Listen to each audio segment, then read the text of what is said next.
آقا علیہ السلام نے ارشاد فرمایا من اطعم اخاہ خبزا حتی یشبعہ وسقاہ ماء حتی یرویہ ابعدہ اللہ عن النار سبع خنادق بعد ما بین الخندقین مسیرۃ 500 سنۃ۔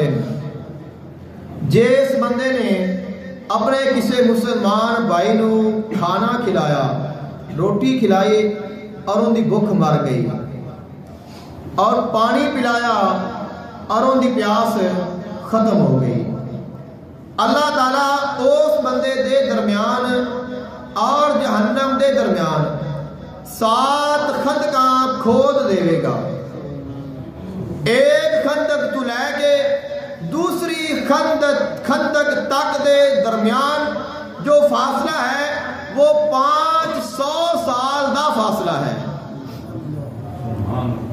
ایک دفعہ کھانا کھلانا یار کتنا مشکل ہے، کسی پیاسے نو پانی پلا دینا کتنا کوئی کام ہے، کیا اسی ایک کھانا بھی نہیں کھلا سکتے؟ وجہ ہے کہ ہوئے محبت دے نال کھلایا ہویا، محبت دے نال کھلایا ہوئے، رضا الہی واسطے کھلایا ہوئے، تو پھر ایک کھانا تینوں جہنم تو 3500 سال دور لے کے چلا جائے گا اور جہنم تو بچ جائے گا اور اللہ تعالیٰ تینوں جنت عطا کر دے گا۔